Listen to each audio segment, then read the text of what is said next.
Hello and welcome to How I Failed in Business, the podcast that celebrates failure. I'm your host, Rob Spence, a world-renowned sales trainer, author, and all-round twat. I didn't say that about yourself. That's what it says here. And That's what it says here. I'm Megan, your favourite digital marketer and TikTok maker. This is the podcast where we get real about the mess-ups, meltdowns and missteps that most people are too afraid to talk about. So if you've ever launched something, lost something, or wondered what the hell you're doing, you're in the right place. Well, I love that. I mean, that first sentence, maybe not so much. I don't know why you said that about yourself. It says here, nice. I don't know if the camera's going to pick that up. That says all-round twat. Although, for the carousel, I've got a great photo of me with a mug that says underneath, I'm a twat. And I think, so maybe we need to share that to the carousel. Yeah, I think But how are you? You all okay? Good. Yeah, how are you? I'm good, thank you. What have you been doing this week? Not too much. I've been a bit tired this week. I hadn't picked up on it. No, genuinely, I hadn't picked up on it. You've seemed all right. So it was on Tuesday. I think it was Tuesday night. So I came in Wednesday very, very tired because I lost my passport again. Did you know this? How? So, right, so I was laying in bed. I was going to sleep. With your passport? No. I was laying in bed and I was going to sleep and I was like, I had a busy day and I was just like unwinding and I was just thinking about like all these things and obviously I'm going on holiday soon. Yeah.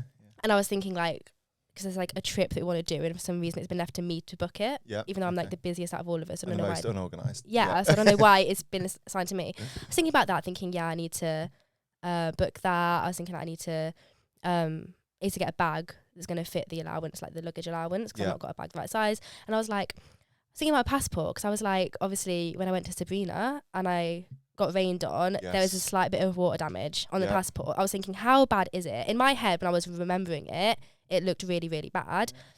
I was like, I need to go find my passport, look at it, I'll see that it looks fine, and then I'll be able to go to sleep.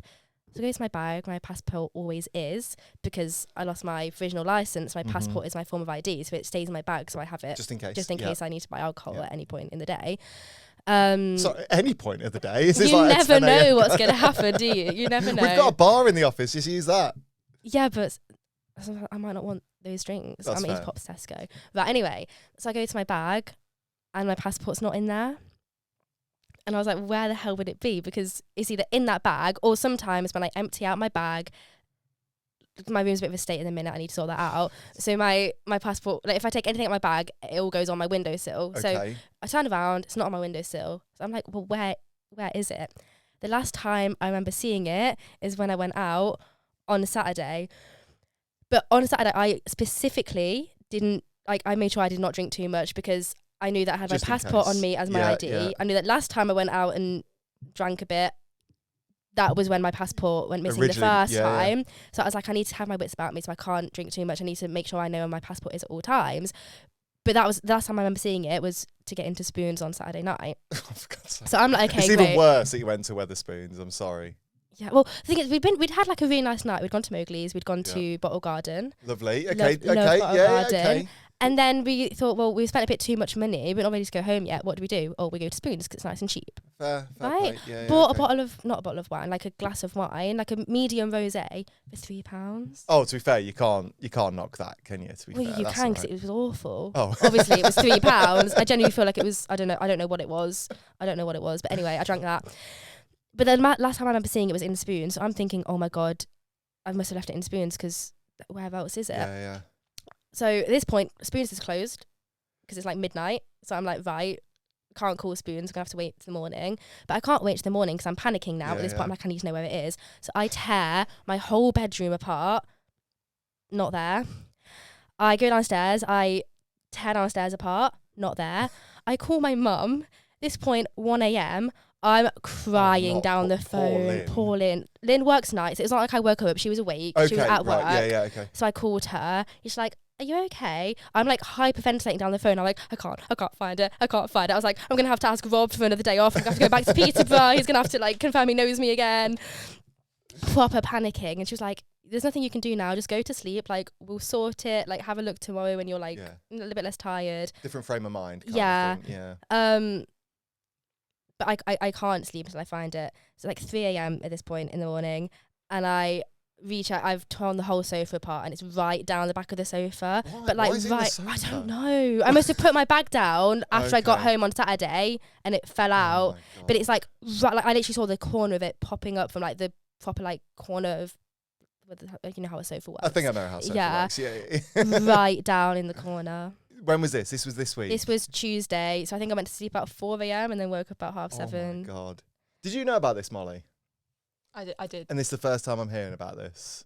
You weren't here on Wednesday. I was very moody on Wednesday, I can't lie. were you? I was very quiet, very tired. Didn't anyone talk to me. That was yesterday.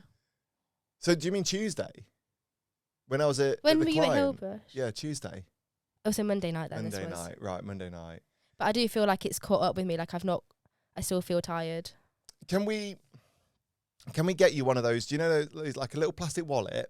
Yeah. Do you remember those like plastic things where you got like a little clip on one side and like a spirally cord? Can we just like clip it to your pocket and just make sure you never lose that bloody Yeah. passport ever I again? might have Is it in a bad to. condition after Sabrina, or is it all right? I'm a little bit worried. So the front cover's got a few like scratches on it, like where the blue's like sort of peeled off a bit. Yeah. It's so the picture page, you know how I've got the laminated page and you've got I like the actions. Yeah, yeah, okay. I wouldn't know what was going on if you weren't doing this. Oh, Yeah, okay. So you've got the Picture laminated page. page at the bottom, and then Yeah. like the top, you've got the picture. Yeah. So the laminated page is what I've been told by everyone that is like the important part. That's Yeah, what they yeah. look at. The picture on the top, it's like faded a bit, Oh. so you can see my face, but around like the outside, it's like white, and it's like it looks a bit like tie-dye effect. I think it looks cool. I'm quite a big fan of it.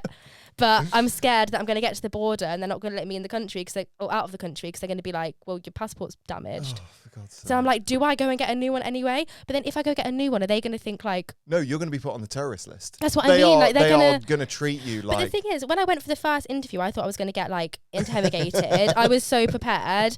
And they literally just asked me like one question, which was like, can you confirm your address? Yeah, yeah. So I feel like... But then if I've gone back twice in the space of 2 weeks, Something are fishy's going on. they're going to think Alarm like... bells. Yeah. Red flags. So I feel like I just have to hope that it's not to water damage. They're not going to say anything. I think you just got to suck it up. You just got But to what if they bear don't? What if they don't let me go? it. Yours won't be the worst one they've ever seen. I'm sure Yeah, of but they're it. quite strict about it. No, just chat with them. Just laugh with them. Just flirt a bit. Sorry.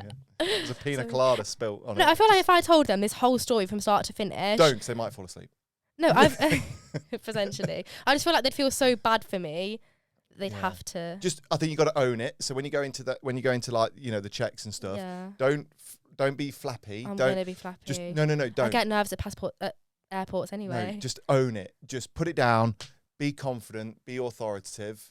Like it or lump it, boys or girls. That's what you should do. Okay. Just own it. I'm scared.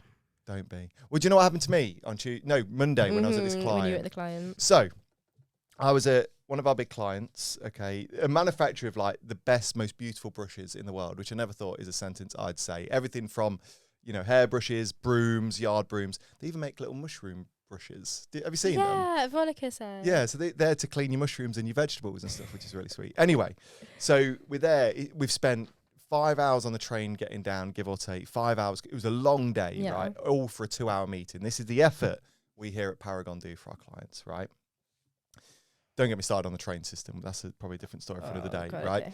So we're in there. We're looking at this multi-million-pound site, and they take us on this tour of the depot and everything. And very clear, they got to wear a high vis. They gave me like clearly a kid size because it was like I was wearing a crop top, for God's sake. I was like, I've put on weight since last time I was here or something. And they're like, don't touch anything. There's a lot of moving parts, lots of heat, everything. So hands are in my pockets, and literally I'm trying to be so careful, right? Now, bearing in mind, I'm a bit clumsy, right? I don't know if you know, but I broke the sofa out there yesterday as well. I need to tell you about that. Don't sit on that sofa because I broke it yesterday. The second one? The second... So don't sit on that sofa. I need to fix... That sofa was different. I threw that on the floor, not in a fit of rage or anything. I just dropped it. That one, I was trying to... The worst thing, I was acting cool. So we had another client in yesterday, and I was acting cool. I just sat on the back, like just... Oh, sorry. Right. Just to like prop myself up, and it just like fell down and wood flew everywhere. So anyway, I'm naturally clumsy. I'm a bit big. I'm a bit cumbersome. And sometimes I don't know where my limbs are, right? So I have my hands in my pockets just so that I don't touch anything. I don't get stuck in any machines, right? And there's this great machine, and they're doing all this stuff. I'm not too sure if I can say what they're making, so I'll keep it light. But basically machine takes it over your head in a cage. It's all health and safety, like no chance of anything going wrong. And I'm stood in this cage going, oh, wow. And I was genuinely getting really fascinated by everything that was going on. I was like, wow, I was like a little kid. Like, oh, my God, that's amazing. Don't know what I did. For some reason, my hip, my arse just went boop like that. I don't know why. Still to this day, don't know why. It wasn't like I was turning. I wasn't pivoting. You just had like a bit of a... Right? But I full on, like, just soused my hips out, for what, I don't know if that's the right term, hit the emergency stop button out of nowhere. Alarms are going off, flashing lights are happening, people in high vis are running over, and I went bright red, absolutely bright red. And I was like, so I was literally bowing to people because I didn't know what to do. I was like, I thought sorry wasn't enough. So I was probably like, I'm so sorry. I'm so sorry. I don't know why I was bowing to these people, but I was just so nervous about stopping this whole production. But they were okay. They found it hilarious. But can I just say, who puts an emergency stop button in like hips? Like, you're a dance teacher. What would that kind of move be? Like a little, what would that be called? Just like a little, is there a name for it? I don't think there is. Is there not? Just we'll call it the snake hip Spence. That's what we'll call it moving forward. So it sounds like we both had a great day. Yeah, it was a Tuesday. Yeah. Well, as much as I'd love to tell you about my train journey, which was very uneventful / boring. Right.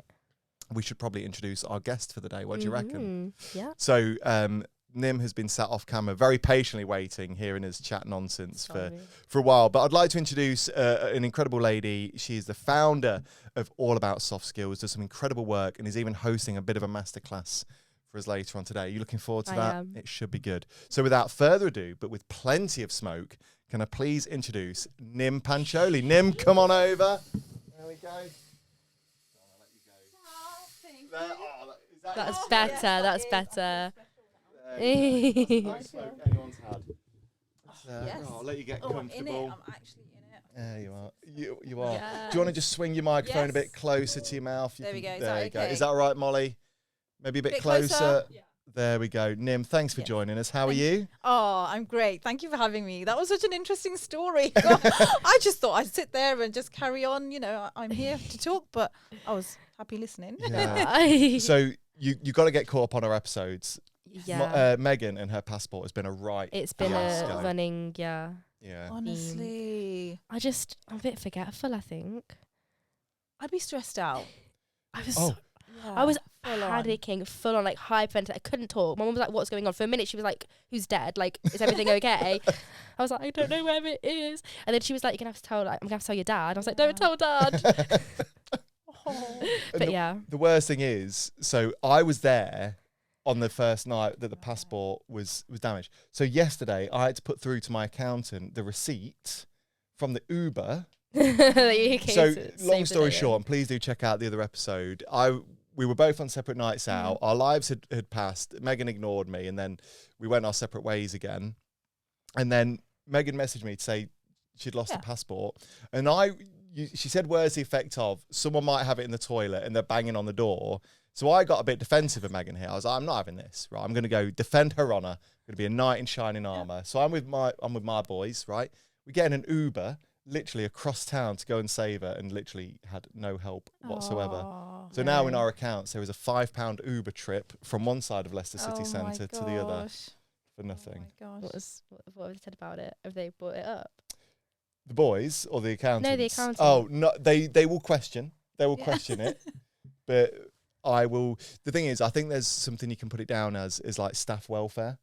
Okay. So I'm gonna try and put it through. Mm-hmm. Right. Okay. But, Nim, thanks for joining us. Thank you for having me. Thanks for coming along. I can't help but notice, Rob. I know you talked about the sofa, but there's like a leg. I was sat there thinking, how is there a leg missing on this table?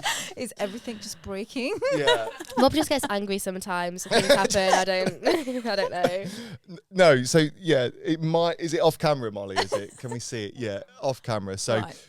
We've got I didn't mean to bring it up. No, it's a 1 in a million. It's a unique piece, but this actually worked well. This got delivered to us like that, so we actually got it for free in the end, which is good. Right, so it's worked. It's worked well. But yeah, I've not had the best of luck. I broke a sofa across the road because I was carrying it and just dropped it. And then this one, oh my God, it was like a moment from Only Fools and Horses. It was Right, so okay. embarrassing. But again, I am clumsy, I'm cumbersome, I'm big, and I just break things. Oh, That's yeah. the be all and end all. But Nim, tell us, you are the Okay. founder of Yes. All About Soft Yes, I Skills. am. Please tell us a bit more about All About Soft Skills. Who are you? What do you do? Oh, okay. So yeah, I am the founder of All About Soft Skills. We do what it says on the tin. We do soft skills training, which is a lot of fun, and I absolutely love it. And I'm excited about today as well, because we're going to do one today, which is the effective communication, and it's one of my favourite ones. So I'm excited about that. So, like I said, we do what it says on the tin. A lot of executive leadership training. I range all the way from C-suite or to business owners and a one-man band. So it kind of range from all angles when it comes to doing the actual training itself. How did I come about doing it? And I know you're going to hear this story later, but I'm going to say how I actually got here, because I've only been doing this for about 6 years. So my background, I'm actually a chemist. So, got nothing to do with executive leadership training. So I worked at a company called Reckitt. If you know Reckitt, you will know their brands. Nurofen, Strepsils, Gaviscon. You've got all these lovely household names at home. So I was there like 17 years. For me, that was a long time. And that was the only place I've ever worked at. So my job was to look after these amazing products, quality, safety, efficacy of these brands. So I was always in compliance. That's what it's called. And did various roles in compliance. Now, to do that role, I'm generally the one that gives out bad news to execs, because it's things they may not want to hear. It's things that might have gone wrong or delayed or just waiting on hold. Whatever those reasons were, I had to give out that sort of news. Now, very, very early on in my career, I remember saying to one of my bosses when I was about like 22, saying, this is going to be a hard job. It's going to be hard for me to tell these execs and these leadership personnel that this is the status of products or factories or whatever it may be.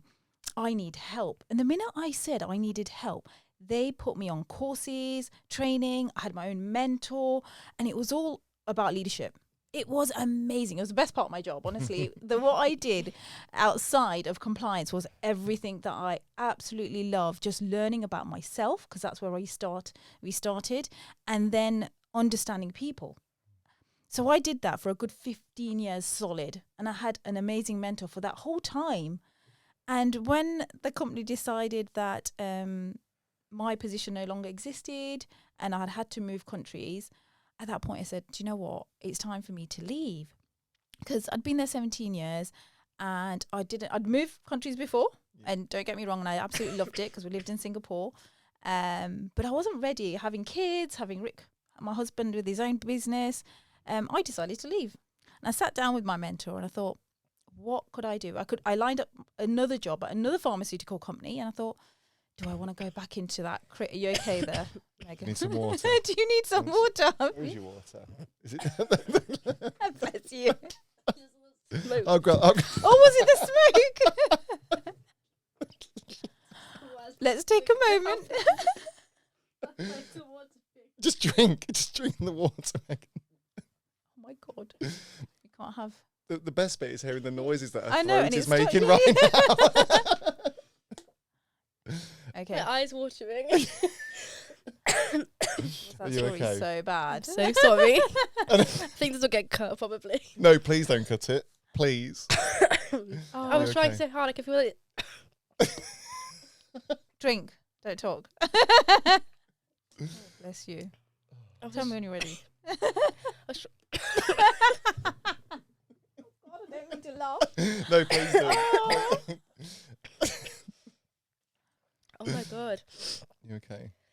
I've just been holding it in all this time since the smoke. 10 minutes. Should we take... This is going to Let's take a very short break before Megan dies, Yeah. and we'll be back in just a second. We will. I'm so sorry. Do you want some fresh air?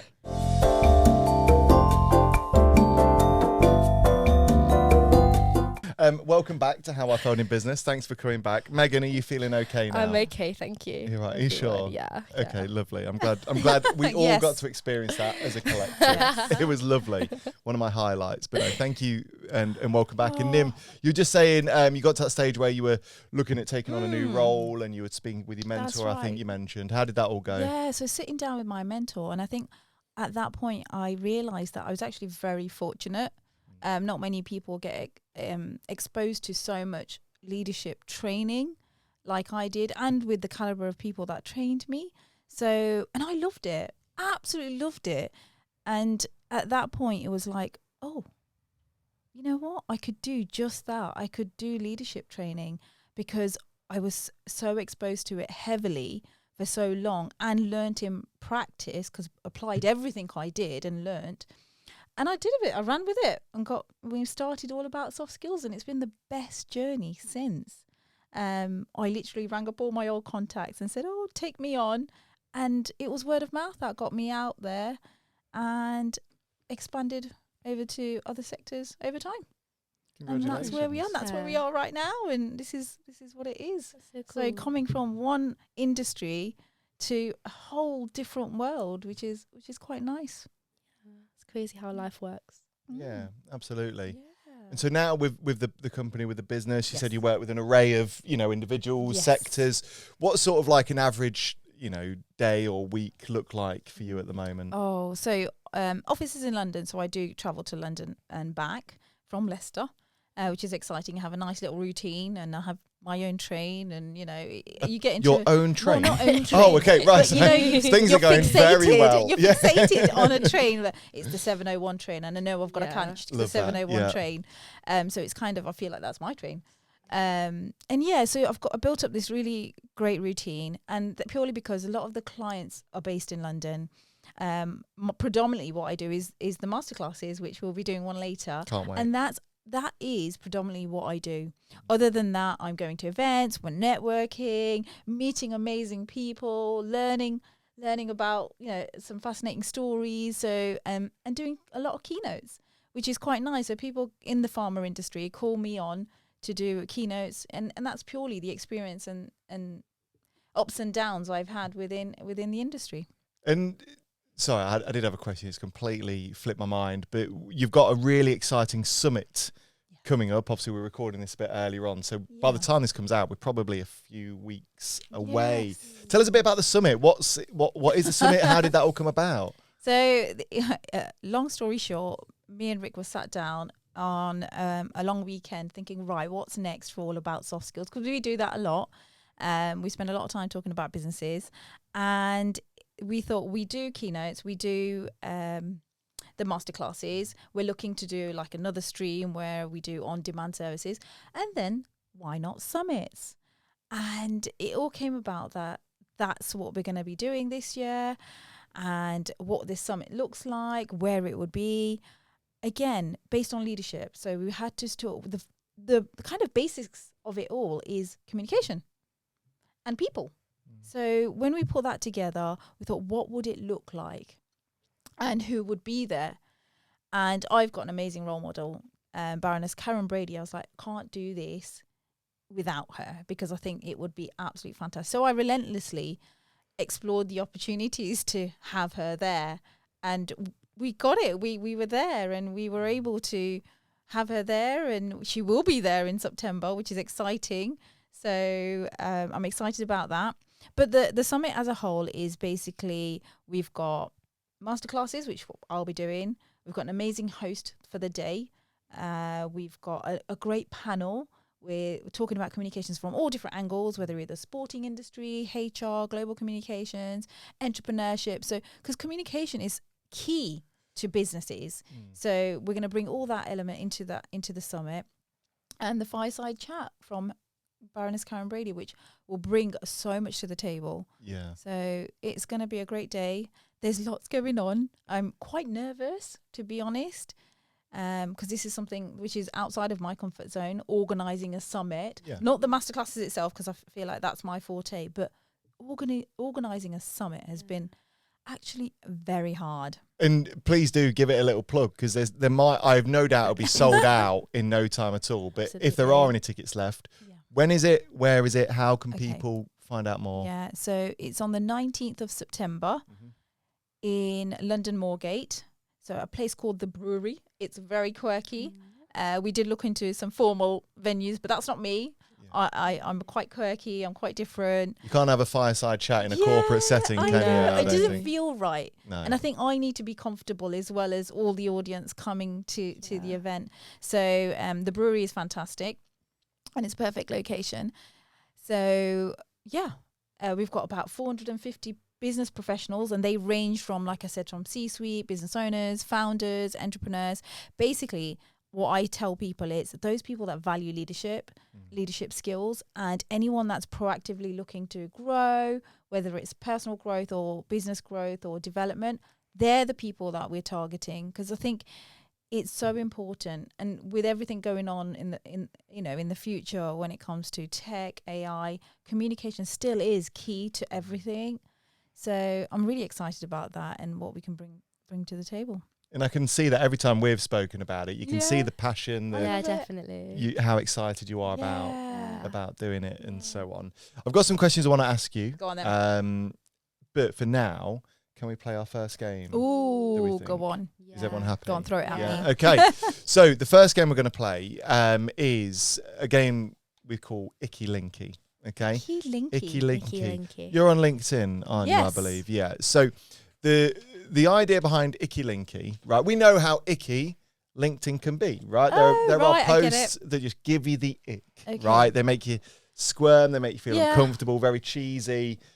9 out of 10 posts for me are that way, right? Okay. So my job is to scour LinkedIn, right? To find these icky LinkedIn posts.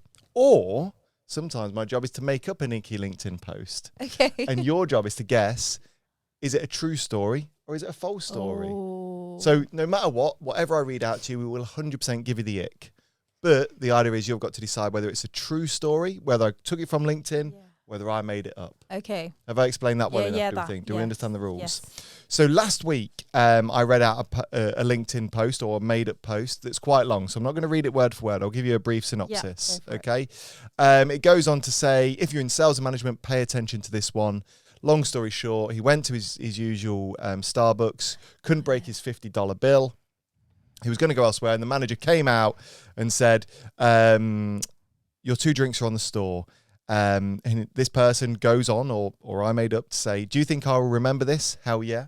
Do you think I will share my experience today? Damn straight. Creating outstanding customer experiences and memories do matter. Regardless of what you may think about Starbucks, this created one heck of an experience. So, can you remember what your answers were, Molly and Megan? I think I said false. I said false, I think. Did I? You did, yeah. So our other guest, Laura, believes that that's a true story. You both believe false. I know I only gave you a synopsis. What do you think that's a made-up story, or do you think that's a real LinkedIn post? I think that's a real LinkedIn post. Do you? You're going to go into the true bracket? I'm going to go in the true bracket, yeah. Okay, well, I can reveal that is actually a genuine LinkedIn post. There was something about it that you said that made me think that. No, I'm fine. Are we Carry on, just don't make a deal out of it. Okay. I'll We try not to. We don't want you to sit there and die. It's okay. If I'm going to die, I'll make it known. Yeah, oh God, yeah. She is a theatre kid, so it'll be very theatrical. So yeah, sorry, that was it. What was the giveaway for you in that? Sorry, did you say? The formal line you said, I don't know, there was a line in there that you said, and I thought, that's a LinkedIn post. Yeah, that was a genuine LinkedIn post. Yeah, there's something in there. Are you ready for this week's? Yep, let's do it. Okay, so as always, I'll read this out today. The answer will be revealed in next week's episode, so you got to stay tuned. Yep, okay, I will do. You ready? It's a bit of it could be an old one, or it could be a made-up old one. Who knows? The party's over, folks. 2019 is well underway, and I'm taking #massive action already. I know 2019 will be a huge success for me. If you're moping about, nursing a sore head, I've already got an extra day on you in 2019. So what are you going to do this year? Take massive action and deliver better results, or #Groundhog Day 2018, 2017, 2016. The choice is yours.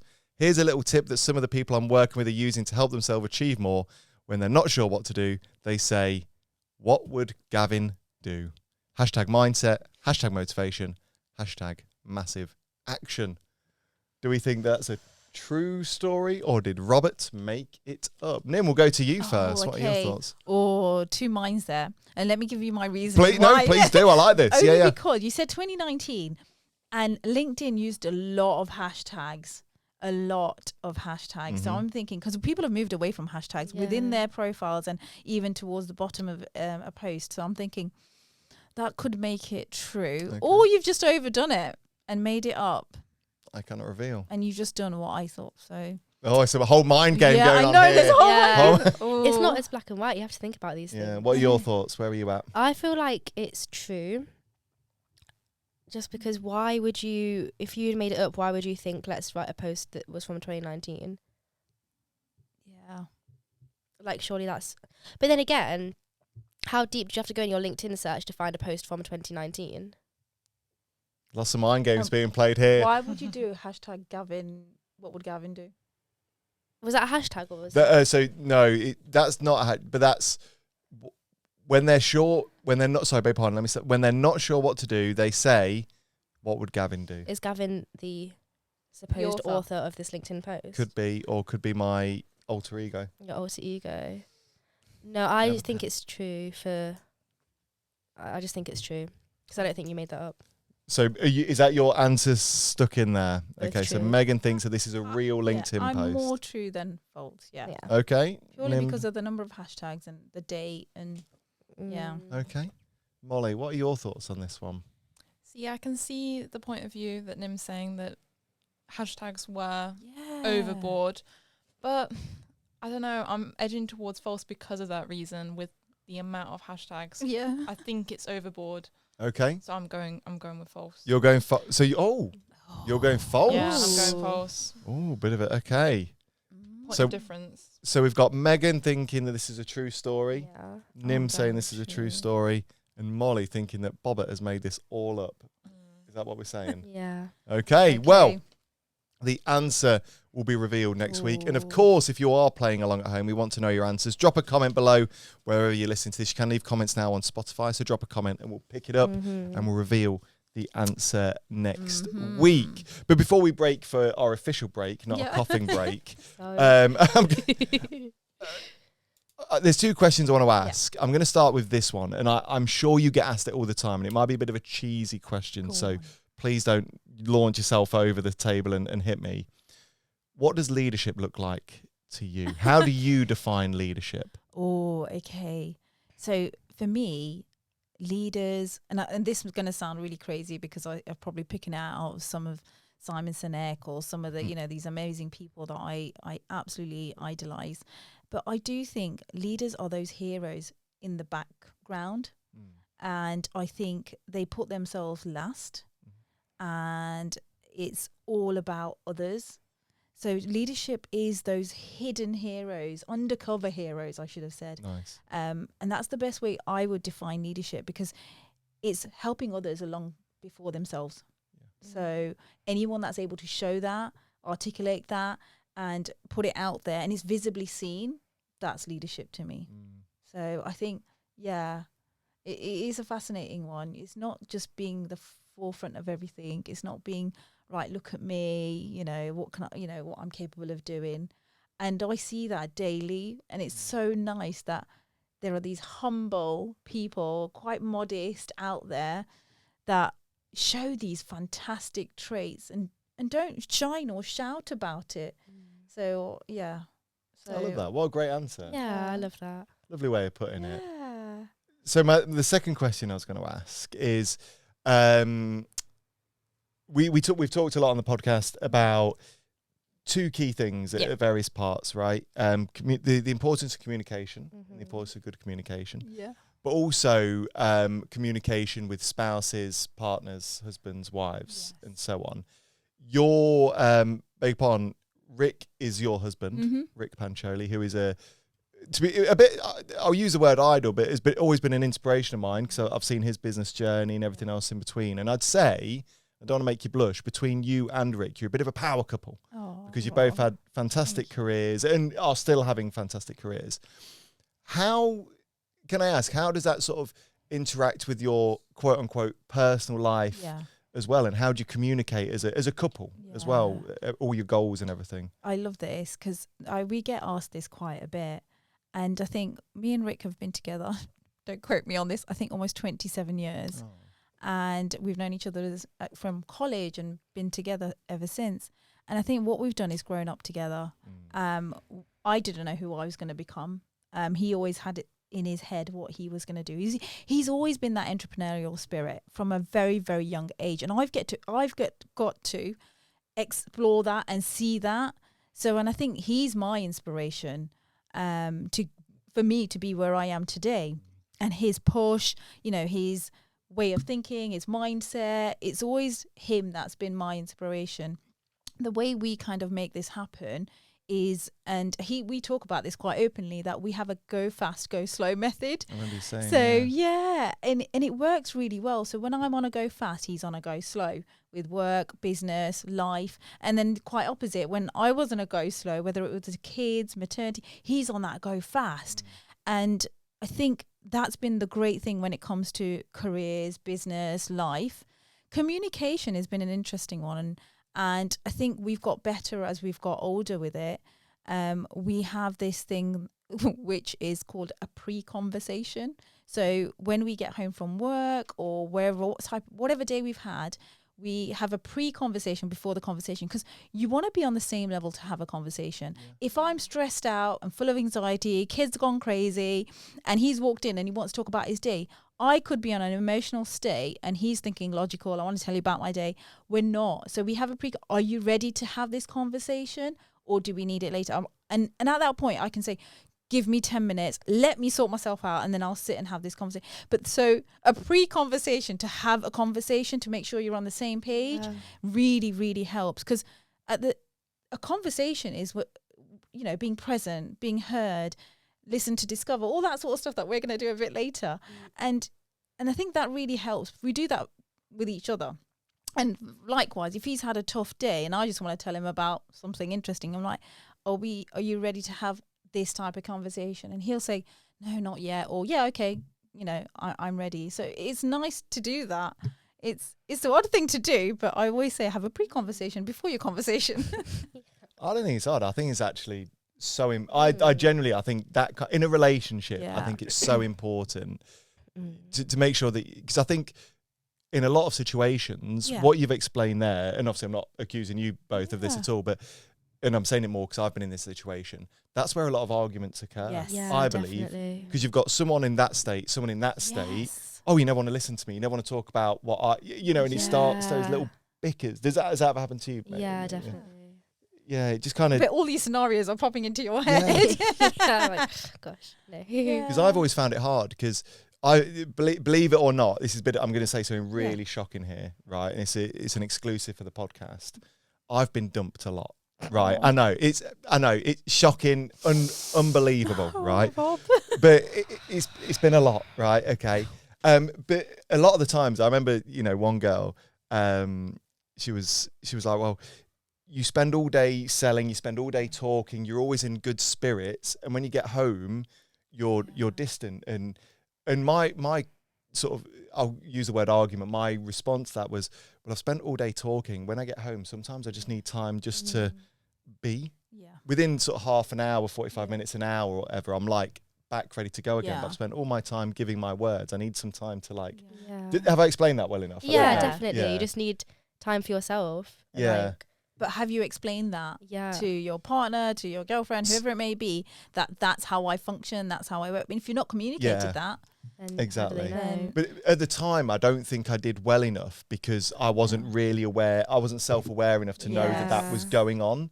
And now, as I've grown up, as I've matured, and I'm now willing to have those conversations with the partner. I'm not going to say partners. I'm not with partners. I'm not with multiple partners.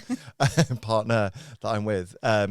I'm able to kind of communicate that with her a bit more, and just be like, look, I just sometimes need some time. And it works well, because she is like a manager of an aesthetics clinic. So she's the same. She's customer facing all day, having to smile through the pain sometimes, and so on. So she's the same. So sometimes when she gets home, she just wants to doom scroll. She's a TikToker. Not like she would literally vanish into the TikTok world for an hour, and then it's like literally phone goes down, right, I'm awake, I'm ready to go again, kind of thing. You need that. That communication. So would you ever go, we were talking about this on the pod recently because of a Nikki LinkedIn, would you ever go to a stage where you have, or you might do, like where you have like check-ins, a relationship check-in?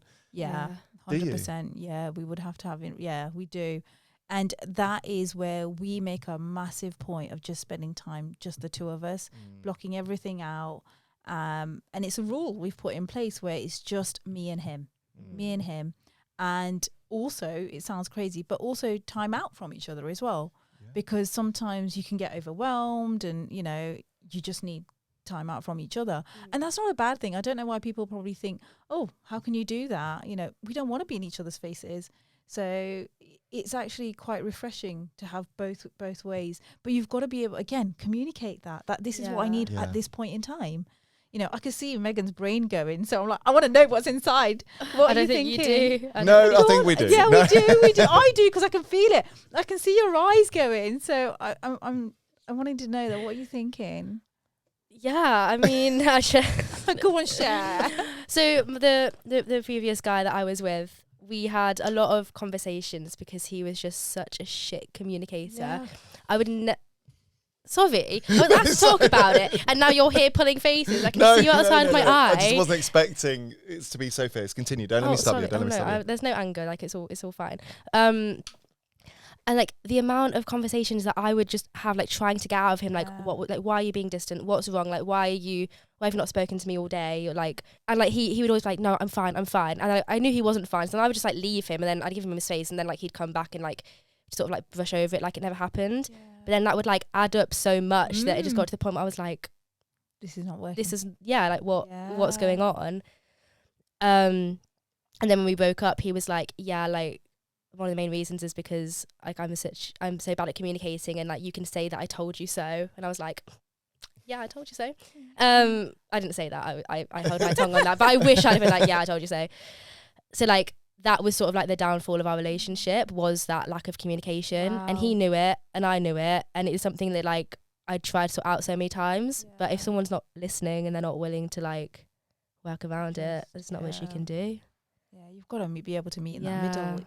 Absolutely. I think that's so important. Wow. I think it's so critical, and please correct me if I'm wrong, for both business and you know, personal 100%. lives as well. I think 100%. You know, I think what are your viewpoints on, you know, business being communicative and telling people what the highs and the lows? Is that a good thing? Is that a bad thing? Yeah, I think it's a great thing.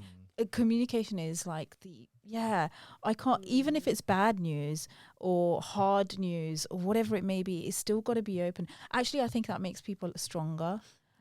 Being, you know, that trust, that loyalty, that, you know, that credibility comes out a lot more. And it like you're doing. We failing business or that hardship is so important, because that's what helps us learn. If we're not going to communicate that or talk about it, where's the learning? Do you know what I mean? Where is all the learning? Yeah. So I do think, in my opinion, it should come like both ways with businesses, because I think businesses are very good at going, oh, we've done this, we've achieved this, we've done this new product, we've boosted profits, but they're very afraid to say, hey guys, we've fucked up here, like, or this month isn't looking this good, this quarter isn't looking this good. How do we collectively as a team solve this problem? You know, I think people, even, you know, for this podcast, it's quite funny actually.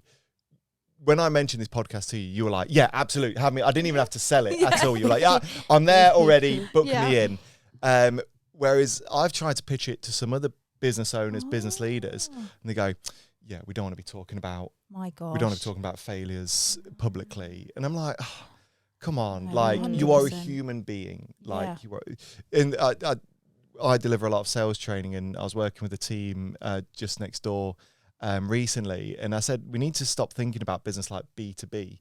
It's human to human, it's heart to heart. Whatever's behind all of that, you are still selling to an individual, you're still selling to a person. But we're getting the wave of doom from Molly, which means we're queuing up for our next break. So we'll have our official break. Awesome. And then we'll open up into our game of mystery mishaps, where you get to be on the leaderboard. Are you excited? Yes, I am excited. Amazing. I want to know what it's all about. We'll go through that, and we'll ask some more questions, and we'll go from there. So stay tuned for these short messages, and we're back in just a second. Rob, what are you doing? I'm playing golf this afternoon, Megan. Aren't you a really busy, important businessman? I am really busy. I've got so much to do. I'm still going to play golf this afternoon. How? Well, one of the things that business owners get caught up in is bookkeeping and simple bookkeeping tasks. But I work smart. I use Xero accounting software. What, Xero? Well, Megan, Xero is a highly intuitive piece of software, cloud-based, that allows you to send invoices, keep on top of your bookkeeping, and ultimately helps you run the finance of your business at a click of a button. Wow, that sounds really good. Do you know what? It's really good. And one of the things that I absolutely love is all of the reports. I can look at my profit and loss in the click of a finger. And what that means is that most important part of the business, some would say the most boring part, the accounts, invoicing, chasing invoices, it's done for me, which frees up my time. Wow, I think every business owner should have that. Do you know what? I agree. I agree wholeheartedly. The more people can get on the golf course, the better. And listen, we have just partnered with Xero. And that means that any business owner listening to this podcast can get 50% off for 3 months. Just by clicking the link in the comments or the show notes below. That's amazing. Do you know what? It is fantastic. So listen, if you are, for any business owner out there that wants to be on the golf course, that wants to get out there and have some fun, all they've got to do, click that link, try Xero for next to nothing and see how it changes their life. Welcome back to How I Failed in Business. We're just about to play our game, Mystery Mishaps. Oh. Ooh. You excited? Yeah, what is it? So, Mystery Mishaps is a magical game. Is the best way to explain it. go Okay. on. Really hype this up, Sue. Oh yeah, absolutely. We need the smoke machine going off. Well, we can't. No, we really can't. We've got a business dilemma. Okay. We've got a brand that's gone bust or had a bit of a boo-boo or lost some money or for whatever this business or brand has happened, we've got 5 clues. You've got to guess who the company is. Ooh. Okay. So it could be anything. We try and keep it as relevant or as time relevant as possible. Okay. Today's quite, I'll say a big name. So again, Megan will read out 5 clues and you can just shout out names at the end of every clue and get it as quick as possible. Okay. Now, to help us with this game, we need 2 things. First of all, let's bring Taylor in first. So this here is our Taylor time tracker. Okay. See what we did there? It's a TTT. Yeah. Because you've got to answer these questions swiftly. Oh. There we go. Right. Got it. So you'll see here on the Taylor time tracker that an array of people have played this game with different times. So we have got a clear leader at the front here at 7.9 seconds. Rosanna came on and guessed her dilemma in 7.9 seconds. Producer Molly came in at 11 seconds. Closely followed by Laura Till at 46 seconds. We've then got Pete Martin, myself, Megan, and unfortunately leading at the rear down there is Anthony Hutton, Big Brother winner of 2005. Where do you think, are you any good at this kind of game? Are you competitive? No, I'm competitive. Lovely. Don't know about this game though. That's fine. Well, what we need to do, let's give it a go. first things first, we're going to take a little snap of you, if that's all okay. Are you comfortable? Yeah. Lovely. I'm just going to, it's really awkward trying to get a photo. Are you ready? Beautiful. Right. That photo will be ready. Molly, do we have a timer prepped and queued? So again, 5 questions. You get 1 guess for every clue. Every clue. Okay. Please. Right. I'll leave it to you both. Okay. We ready? Do you want to give a countdown? Is it always the same questions that you've asked everybody else? No. New dilemmas each time. Okay. Yeah. I'll count down. Okay. 3, 2, 1. Number 1. The brand is owned by a global soft drinks giant, but still carries... Coca-Cola. No. Still carries that homegrown feel. It started life as a small London-based roastery before becoming a high street juggernaut. Any guesses? Costa? No, I don't know. We've got to accept that. It is Costa. Oh, right. How? Did you get it so quickly? How? Was it a pure guess? Yeah. Well done. So to explain, in 2024, Costa Coffee faced a wave of negative press after current and former staff began sharing their experiences anonymously on social media and forums. Allegations range from toxic work environments and impossible performance demands to management ignoring welfare concerns. A big no-no from leadership, would you agree, I think? Yeah. Despite a well-polished sustainability and community-friendly brand image, the gap between corporate messaging and real-life operations became the centre of criticism. So we will get the official time from Molly in a second, but you were rapid. Yeah. You were rapid. And it's really odd because I love local coffee. I'm a big explorer on boutique coffees, cafes, local coffee. So I do a lot of that. But if I had to have a choice of a coffee that's commercial, I go to Costa. I think I've just known of that about them. It's the only commercial coffee I drink.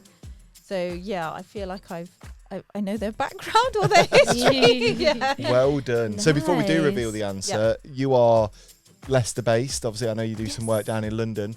Best place to go in London. No, let me start that all again. Best place to go in Leicester for coffee right now. Ooh. I don't know if it still exists, but that place in town. Oh, that sounds really good. Opposite Jack's Potato. My mind's gone blank. It'll come to me. Blue building opposite Jack's Potato. Opposite Jack's Potato, or like down the side. Yeah, just a bit further down. On the same street, or like around the corner. Street. On the same street. It's near on the corner, and you walk further down. Oh God! Do you know what? I didn't even know there was a coffee place down there. No. Bug me. Yeah, you'll come to it at 3 o'clock in the morning. Yeah, you'll be like, oh, that was it. We'll do some Brew? research. No, Brew. B-R-U. That's on the. That's around Brew. the corner. Yeah, is it Brew? Is it Brew? There is a Brew. Yeah, but it's not on the same street, is it? No. Maybe it's moved. Who knows? Maybe it's moved, but there is a Brew like in that area. That's the best coffee in Leicester. If I were to go into town, I'd go there. I recently moved house, and literally I say across the road in a tiny bit, literally a minute walk. I'm surprised I'm not in there more often. Bon Patisserie. Lovely. The problem is they do the nicest like cookies and cakes. Every time I go in, just by stepping in, I put on a couple of pound. Like they're the best cookies in the world, but lovely coffee as well, which has been great when we've been renovating the house, because it's just been like, let's go get a little treat, but maybe I need to use it more. But yeah, I do like Bon Bon. Are you a coffee drinker? Maybe? I am a coffee drinker. Where's your best place? Where would you recommend? I really like Saints of Mocha in town. Where's that? Can't say I've been. It's like, you know where New Walk is, like the long street. It's like across the road from there. I'm trying to think what it's next to. Like there's. Is it kind of on a court, like on a corner building? Yes, so. I know the one you mean. Really nice. Yeah. There we go. We'll have to give it a go. Right. Molly, how did we do on the time? We need to know. I mean, where do you think you're going to be on here? Oh yeah. Where do you think you're going to be going? I don't know. I feel like now that near the top. Yeah, somewhere near the top. I think you're above Laura, but below Molly. Yeah. I think. Go on. Tell me, Molly. Go on, where are we at? It's a decent time. Decent time. Yep. I can reveal you came in at 23 seconds. Yeah. Wow, well done. That is wicked. Yeah, 23. And the pen's working for once. There we go. Nice. 23 seconds. So you are above Laura, and you're in third place. Wow. Well done. That is fantastic. Above Laura, did she below get Molly? 16? 46. Oh, sorry, I can't read it from here. Yeah, sorry. Nice. You're in third position. So your second position, Molly, is still good. Lovely. You did well, because those clues were tough, to be fair. For me, the only thing that kind of gave it away as a coffee shop really was the roastery. Yeah. That was the only word. So well done. I think you did fantastic there. Listen, in terms of move Taylor, 'cause I can't sorry. Yeah, let's get Taylor out of the way. Look, you've had a fantastic career, and you've shared some great stories with me, both off camera and everything. Sorry, let me just sort. You've shared some great stories with me, and obviously it's been nice to hear about your career and your journey. Can you sort of think of a time when things maybe haven't gone so wrong, or what we'd define as failure occurred in your career? Of course. Just going back to that summit, that wasn't always a good ride, and how we've got to. One of the big things that we realised was it was actually in February, and we had to postpone it because, I made some wrong decisions. I messed things up and didn't appreciate that a lot of people run out of budget towards the end of the year. So that was huge. And that's the most recent one that I've kind of really had a hard time with, to understand that my bad, you know, people ran out of budget, people not going to buy tickets. I've given myself such a short time to put on something absolutely mental and crazy and huge. So it had to be postponed. And that's her, like, in all ways, shape or form, you can imagine. So that's why it's in September, but originally it was in February. Wow. So I think that's one of the huge recent learning curves that I've been through. And I still feel that I've not got enough time, even though it's coming up in September. So I think that was a hard one. And even now, through this, I would say I've still picked the wrong day. I've picked a Friday in London, knowing full well that I don't even have travelled to London on a Friday. It's Tuesday, Wednesday or Thursday. Yeah. And the number of people that now ask me, goes, Nim, why is it a Friday? And I'm like, it is what it is. Yeah. Again, my bad. If I ever do it again, it will be one of the other days. But it's still learning. I'm still learning every day. I'm not gonna lie. I still learn every single day. And until you sit back and think about it, you think, yeah, actually, you know, why did I, or what have I done? Yeah. And I think that's going to make it hard, because and the dip we're having in the slower sales during summer is purely because people go, wait, it's a Friday. Yes. Yeah.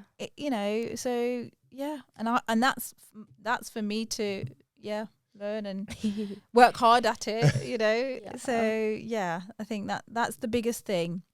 But if you were to ask me my hardest point and the most difficult point, or what I've been shut down with, is, I think I told you this story, Rob. I think I know the one you're going to say. Yeah. So I think very early on in my career, being a chemist, being in compliance, you have a route in your head. So I didn't go into the pharma sector in the sense that I wanted to become a pharmacist. I went into industry and corporate and worked my way up. So that's what I thought I'd do. And you have this mindset on what you want to do. And I knew very early on that I wanted to be a qualified person. Now, being a qualified person is very high profile within the pharmaceutical healthcare industry. They're the people that actually sign off on product, to put product out there into the market. So anything that goes wrong in pharmaceuticals, they're the people that go to jail. They're the people that are liable, all that sort of stuff. And I thought, right, I'm going to release product to the market. I'm going to be a qualified person. So I started my journey, and I had amazing mentors. I started all my courses, did the exams, got just over halfway, I'd say, probably 3/4 of the way. And it takes time, in minimum 2 years, but I was on the long journey for about 4 years, and I got to the year 3. And I'd moved jobs because you learn on the job, and, you know, and one of my bosses, who I'll never forget, said, Nim, you'd be a shit QP when you qualify. And I thought, how dare you say that? Like, when he said that I'd make a shit QP, I think it hit me so hard, because that's the only route I knew what to do and how to progress my career and all that sort of stuff.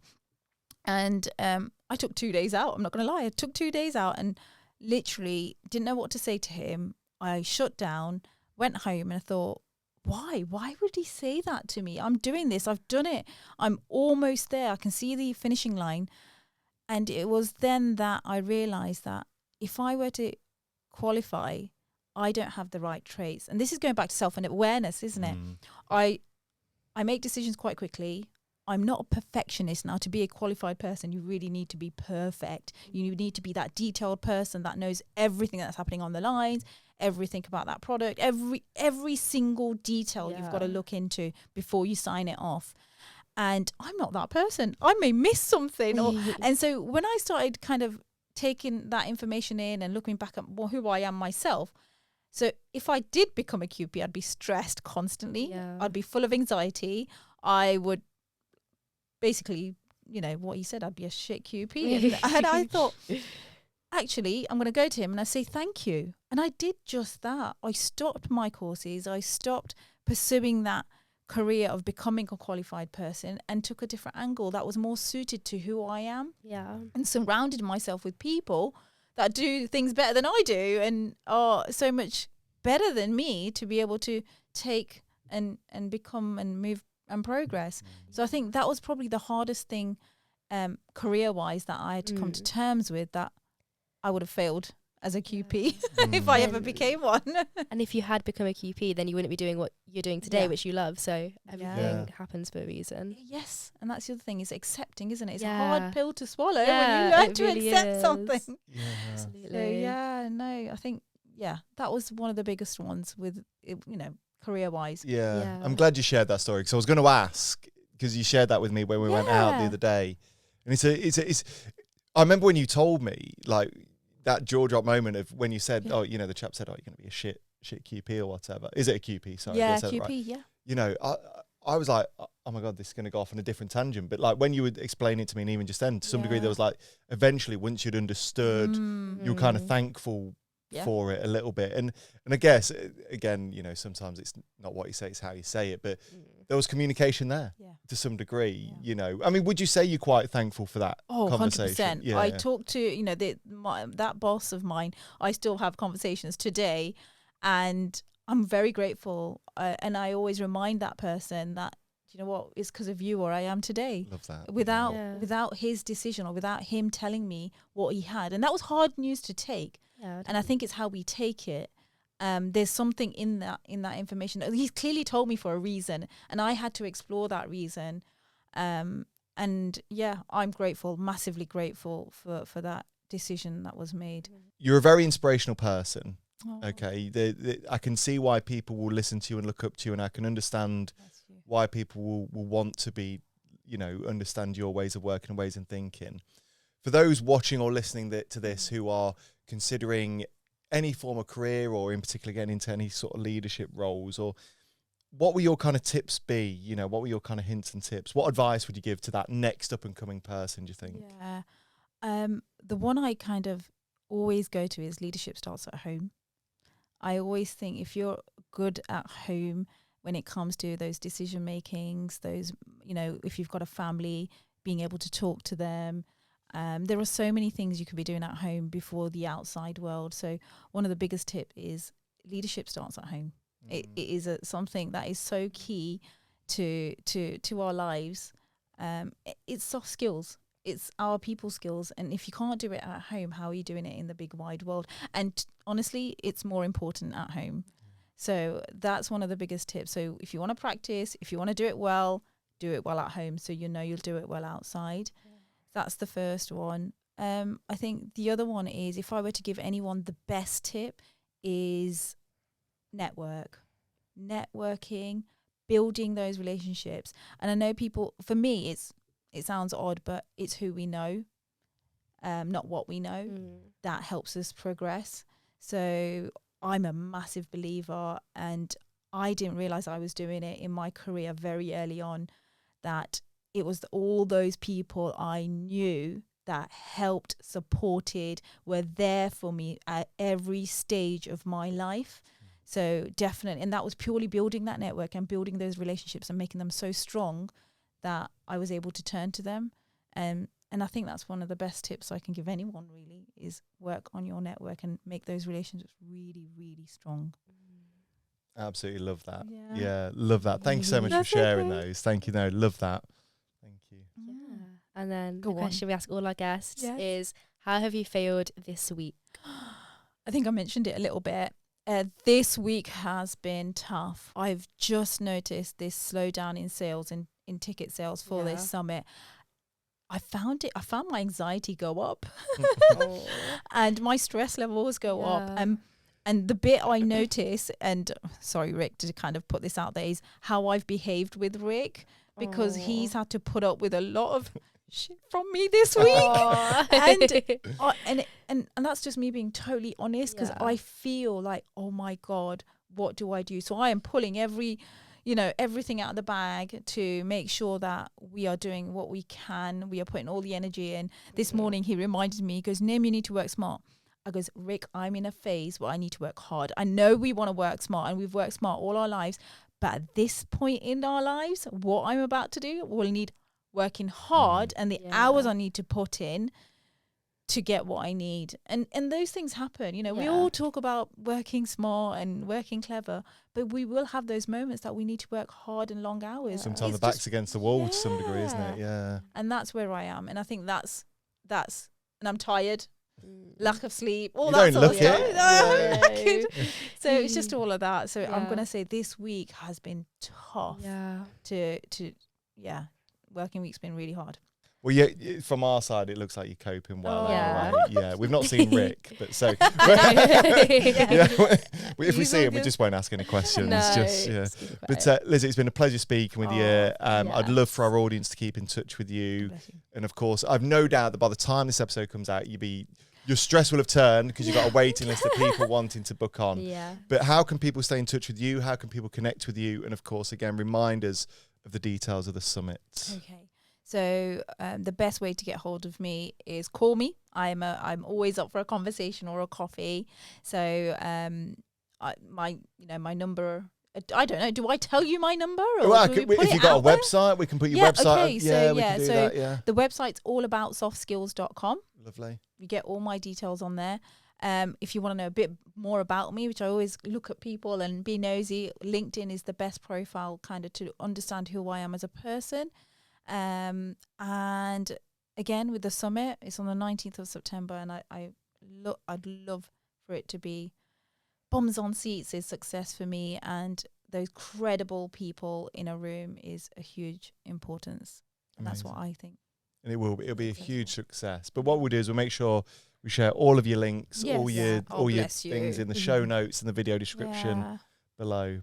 But No, thank you so much. Is there anything else from Thank you, you. Megan? I don't think so. No, thank you for being. Honestly, this was such a good episode. It's Yeah. it's Oh, flown by. It really has. And thank you for being so open, so honest, and the word you used outside, and I love that, is authentic. Thank you for being Yeah. you. And No, thank you for a great having episode. me. Thank you for having me. I really, really appreciate it. no, thank you for having us. Oh, Right, we'll wrap up over to you, Let's wrap Megan. up.